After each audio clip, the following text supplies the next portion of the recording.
Hey guys, today we're going to be looking at African American history for the early 20th century. Actually, we're going to be looking at stuff that happens mostly between the dates 1890 and 1930. Here are your video goals. Remember, these are going to be on your video quiz on Monday, so please make sure you pay attention to them. So we got to start with kind of backtracking to the failure of Reconstruction after the Civil War. So basically, for about 10 years, 12 years after the Civil War, the North tried to force the South, the states that had been the Confederacy, to set up a system in which blacks and whites were equal. This didn't happen. Eventually, in 1877, Northern politicians lost interest and basically let the South do whatever they wanted. And because of this, wealthy Southern whites were able to reestablish racial hierarchy in the South, basically to make sure that white people got all the good opportunities and black people were relegated to the position of second-class citizens. One of the major steps towards this racial hierarchy in the South was the Supreme Court case Plessy v. Ferguson, which we already talked about last year, but it's important. This happened in 1896, and the Supreme Court in this case decided that segregation was constitutional as long as black people and white people got equal facilities. So there could be separate schools for black people and white people just as long as the schools were equally good. Of course, in practice, this was kind of a sick joke. It was obvious that white people got the better stuff, better schools, better spots on the bus, better drinking fountains, pretty much better everything. So segregation was put in place. The two races were separate, but they were definitely not equal. Along with segregation, we also see the pretty much total disenfranchisement of black Southerners. Now, this happens first through a grandfather clause, and this was a totally bogus law that said that basically you were only allowed to vote if your grandfather was allowed to vote. And of course, in the late 1800s, the grandfathers of most black Southerners had been slaves, so of course they had not been allowed to vote.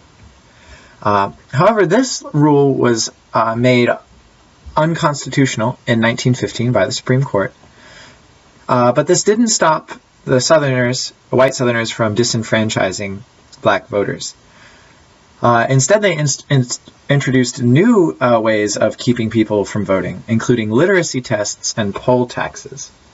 A literacy test is a test you have to take to show that you know how to read and write, or that you understand some basic stuff before you're allowed to vote. And of course, because of certain already existing inequalities, Southern black people were much less likely to know how to read and write than Southern white people. They also introduced poll taxes, where you had to pay to vote. And basically, this made it so that only wealthy white people really voted in large numbers. So not only did this prevent Southern black people from voting, but it also prevented many poor whites from voting.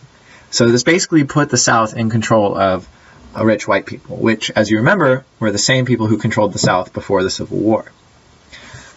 So anyway, what this all adds up to is that there's really very few opportunities for black Southerners to improve their position in life. If you stay in the South, you're basically condemned to live as a second-class citizen.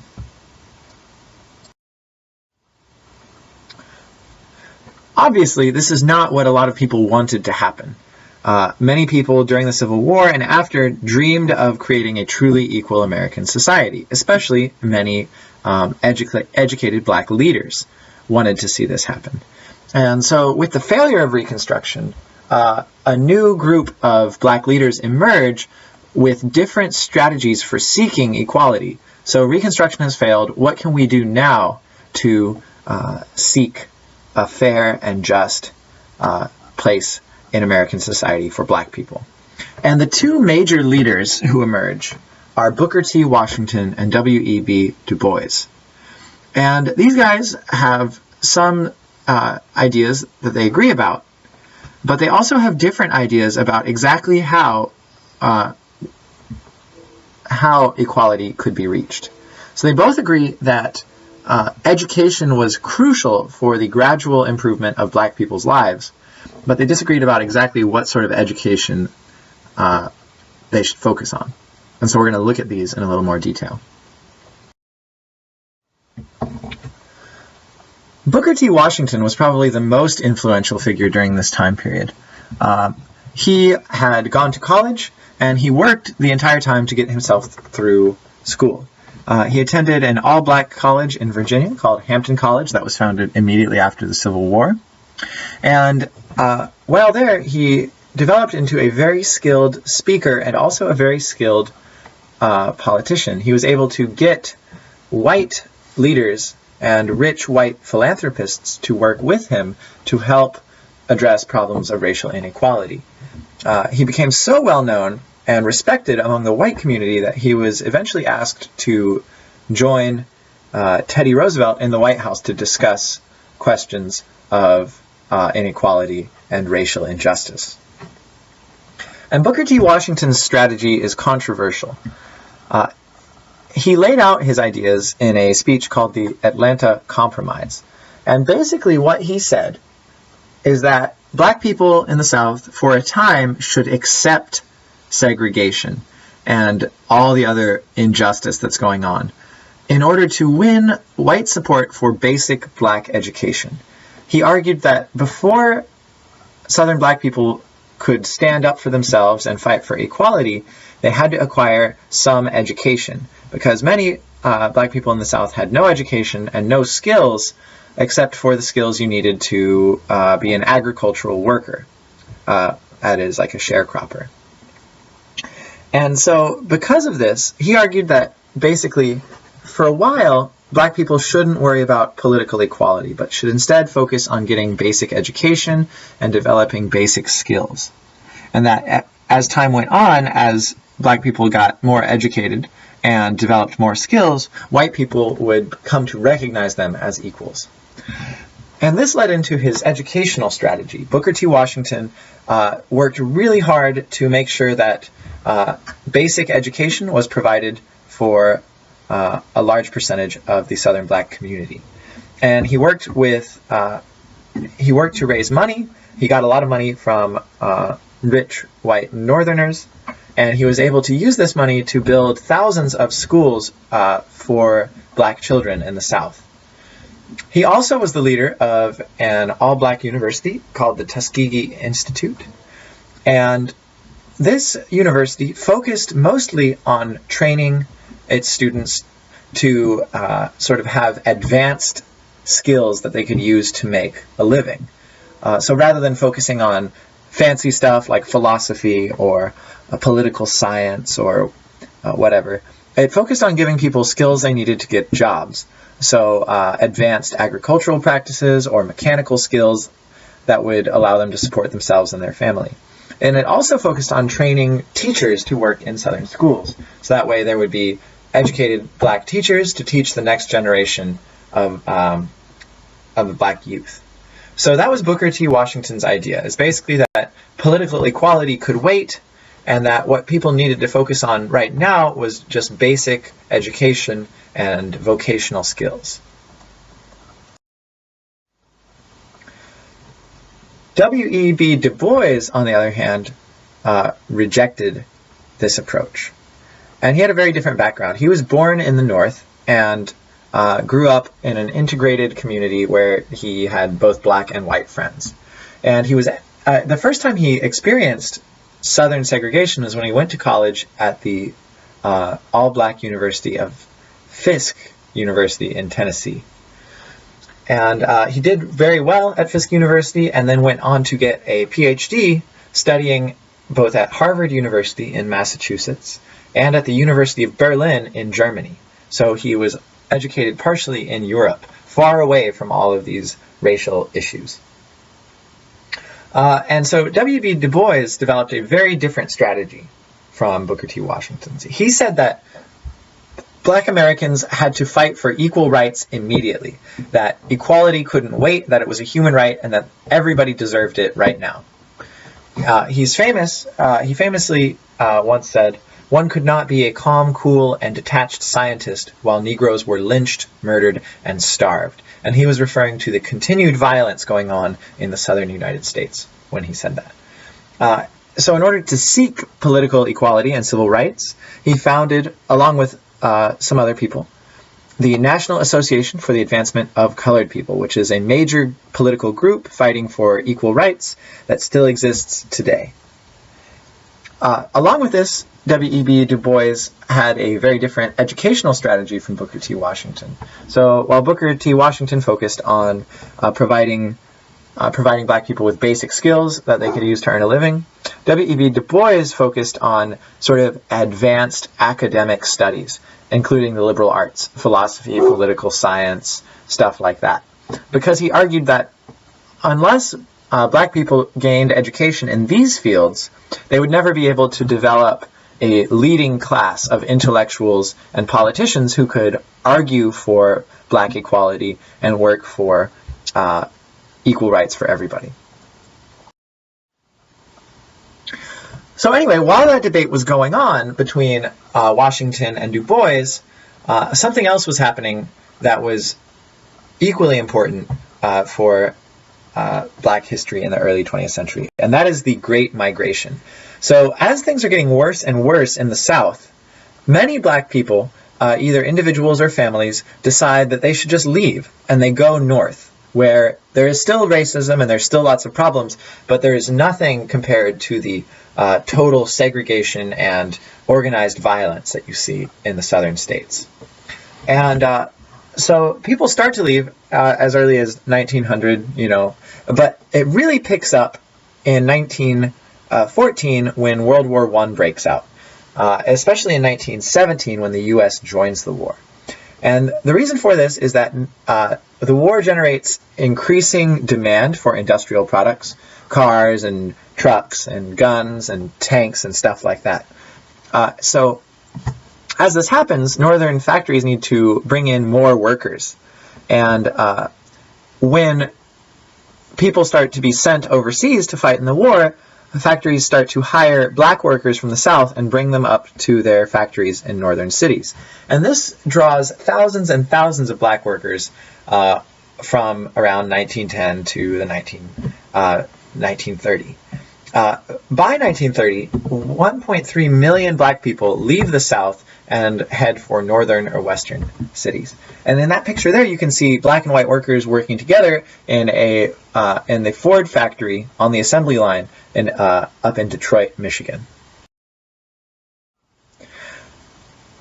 This is a cool graph here. This graph shows the percentage of Black people living in the South, that is in the old Confederacy. And so you can see going all the way back to 1790 and all the way up to around 1910, about 90% of the Black population of America lives in the South. But around 1910, this starts to drop very quickly, and it continues to drop until the 1970s. So basically, for that 60-year period from 1910 to 1970, there is a huge movement of Black people out of the South to non-Southern cities. And so this leads to the development of new Black communities in the North. And there are definitely some problems that these new communities face. One is that the neighborhoods are largely segregated. Just like other immigrant groups, like Italians and Irish people and Eastern Europeans, Black people who move to the big cities end up living in concentrated neighborhoods with mostly other Black people. And also, the new migrants to the city face tough competition for employment, especially after World War I ends and all of the soldiers come home. And so, even though there are lots of job opportunities, they are forced to compete with other immigrant groups in order to get these jobs. So some of the biggest black communities that emerge are Harlem in northern Manhattan in New York City. There's Chicago's South Side, where a lot of industrial workers and meat plant workers ended up living, and Detroit, where the Ford Motor Company employed thousands of black workers on its assembly line. And this trend towards sort of majority black communities in the North leads to some really interesting stuff. On the one hand, there are some downsides, that there's concentrated poverty and unemployment. Black workers usually receive low pay and it's hard to keep a steady job. Oftentimes, black workers are fired before their white counterparts. But on the other hand, black people in these communities experience, some of them for the very first time, many of them for the first time, a sort of cultural and social freedom. In these majority black communities, black people are free to be themselves and to develop their own sort of artistic and cultural legacies and movements. And that's exactly what happens. One of the biggest developments we see during this time period is a sort of flourishing of music, and it's driven by innovation in black communities.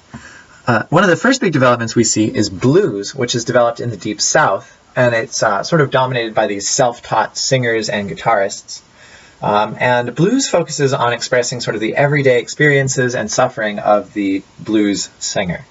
So the phrase catches on during this time period. To have the blues or to be blue means to feel sort of a deep sadness. But you deal with this by singing and playing guitar, which is kind of cool. So anyway, blues eventually merges with and develops into jazz. And jazz becomes sort of the dominant musical form during the 1920s. Jazz is a combination of blues, traditional forms of black music, and European classical music, especially the use of European classical instruments, like trumpets and clarinets and stuff like that. However, jazz takes this in a totally new direction, and what develops is a type of music that focuses on sort of exciting improvisation.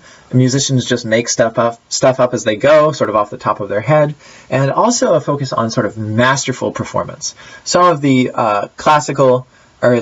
classic jazz artists are masters of their instrument and are still looked at today as some of the best musicians in American history.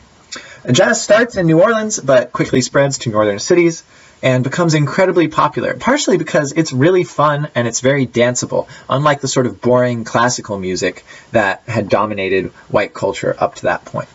And one thing that's really interesting about jazz is that it becomes very popular, perhaps the most popular kind of music, not just among black people, but also among white Americans and Europeans. Jazz is the musical art form of the early 1900s. You can see that poster there. This is actually a French poster advertising a jazz show in Paris. And so this poster is interesting because it simultaneously shows the racist stereotypes that French people had about black Americans, but it also shows that jazz had become an international sensation and that people all over the world, not just Americans, were fascinated by this new musical development. Alongside the developments in music, we also see a flourishing of black art and literature. And the center of this is located in Harlem, in a movement now known as the Harlem Renaissance, although at the time it was referred to as the New Negro Movement. That is what the artists and musicians of the movement called it. And this was a period of rapid cultural and artistic development, and it was centered around the majority black community in New York City, Harlem. Some of the biggest developments were in drama and literature, and these were sort of groundbreaking works, for one reason because they showed black people, black protagonists and other characters, breaking racist stereotypes and sort of acting as their own unique individuals, demonstrating the humanity and the essential equality of black people to all other types of people in the world. Some of the leading figures in this movement were Langston Hughes, who is also known for his poetry, and Zora Neale Hurston, who wrote the famous book Their Eyes Were Watching God, about black communities in Florida. In visual art, there were a lot of interesting developments. My personal favorite is this guy, Romar Bearden, and he was famous for developing collage, where he would cut out images and paste them together to create a new and more compelling image.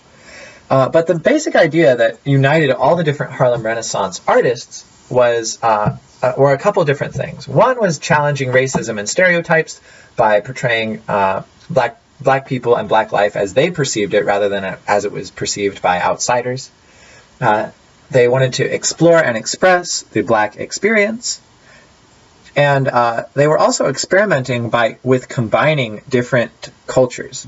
They wanted to combine traditional African elements with Southern black elements with mainstream white culture. And they ended up doing this and creating some really interesting, new, cool types of art. But of course, this wasn't all positive. And while the Harlem Renaissance was going on and while jazz was developing and going through a sort of golden age, there was also some backlash.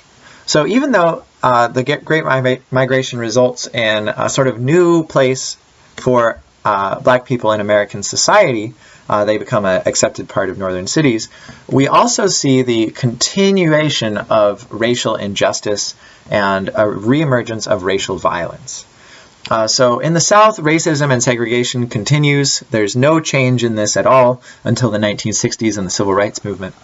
But we also see, partially as a result of the Great Migration, a reemergence of the KKK and of organized racial violence. What's weird about this is that the KKK had disappeared in the 1870s, but was revived largely because of a movie. The movie, called The Birth of a Nation, was a very, very well-made film. Many people consider it to be a masterpiece just in terms of its technical abilities, its special effects, its cinematography, stuff like that. But the whole point of the film was essentially a propaganda film for the Ku Klux Klan, showing them as heroes who defend the white race against black people and other groups as well. And this leads to a reemergence of the KKK. So this movie actually restarts the movement. And this time around, the KKK becomes a sort of mainstream white movement. And it's popular not just in the South, but also in northern cities. And by the mid-1920s, around 5 million people belong to the Ku Klux Klan. And this Klan is less violent. It's still violent and still repugnant. But it's less violent than the original KKK. And is more kind of like a political group pressuring against immigration and black rights and stuff like that. But it eventually goes into decline and disappears by the 1930s. So there is a backlash against these new cultural developments that are going on during this time period. All right, so anyway, guys, that is some stuff. We're going to talk a lot more about this in class, and I look forward to discussing it with you.